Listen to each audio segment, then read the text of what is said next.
تو سیدنا صدیق اکبر کا اصل نام عبداللہ ہے اور آپ کا لقب صدیق ہے، اور ایک اور دوسرا لقب عتیق ہے۔ کون سا لقب ہے دوسرا؟ عتیق۔ عتیق کا کیا معنی ہے؟ رسول اللہ صلی اللہ علیہ وآلہ وسلم نے فرمایا من اراد ان ينظر الى عتیق عتق من النار فلینظر الى ابی بکر۔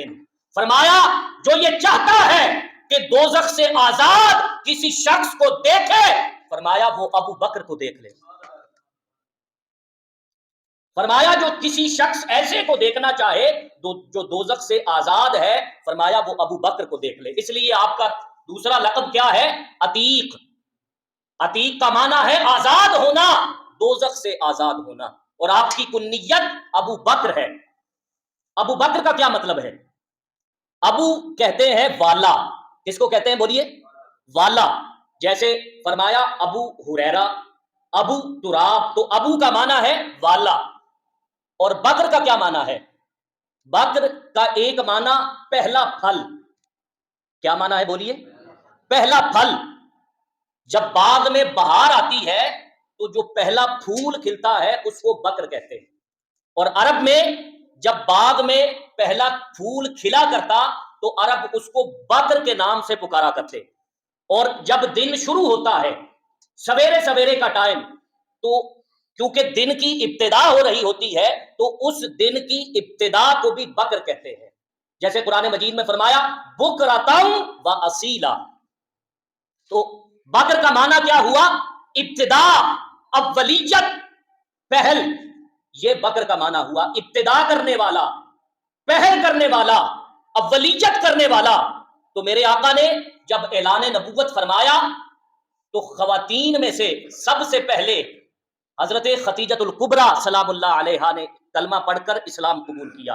اس کے بعد بچوں میں مولا علی المرتضیٰ رضی اللہ تعالیٰ عنہ نے کلمہ پڑھ کے اسلام قبول کیا، اور جوان مردوں میں سب سے پہلے کلمہ پڑھ کر مسلمان ہونے والے سیدنا صدیق اکبر رضی اللہ تعالیٰ۔ حضرت سیدنا صدیق اکبر شام میں موجود تھے، آپ نے ایک خواب دیکھا۔ صبح آپ نے پوچھا کہ یہاں پر کوئی خواب کی تعبیر بتانے والا ہے؟ تو کسی نے بحیرہ راہب کا ایڈریس دیا۔ آپ بحیرہ راہب کے پاس پہنچے، آپ نے اپنا خواب سنایا تو بحیرہ راہب نے کہا کہ یہ خواب واقعہ ہی تم نے دیکھا ہے؟ آپ نے فرمایا ہاں میں نے دیکھا ہے۔ بحیرہ راہب نے کہا اپنے ہاتھ آگے کرو۔ بحیرہ راہب نے حضرت سیدنا صدیق اکبر کے ہاتھ دیکھے، پھر کہا کہ اپنے پیٹ سے کپڑا اٹھا کر اپنا پیٹ دکھاؤ۔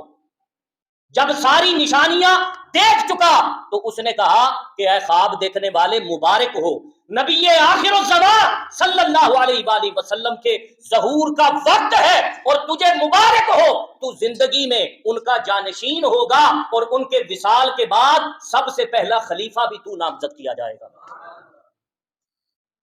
حضرت سیدنا صدیق اکبر مکہ تشریف لے آئے، حضور علیہ الصلوۃ والسلام نے اعلان نبوت کر دیا۔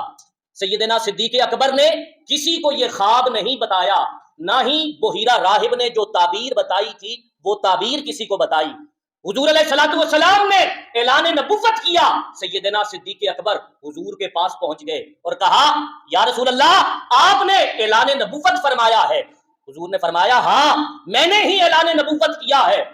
اور حضور نے فرمایا کہ صدیق میرے اعلان نبوت کے لیے یہی دلیل کافی ہے کہ تو نے جو خواب شام میں دیکھا تھا میں تجھے وہ بھی بتا سکتا ہوں، اور جو تعبیر بحیرہ راہب نے بتائی تھی وہ بھی بتا سکتا ہوں۔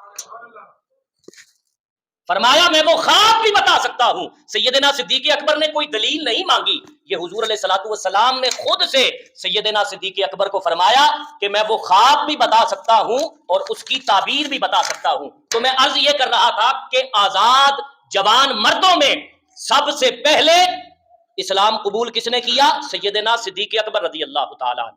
تو ابو بکر کے معنی ہم بیان کر رہے تھے کہ اولیت والا، پہل کرنے والا،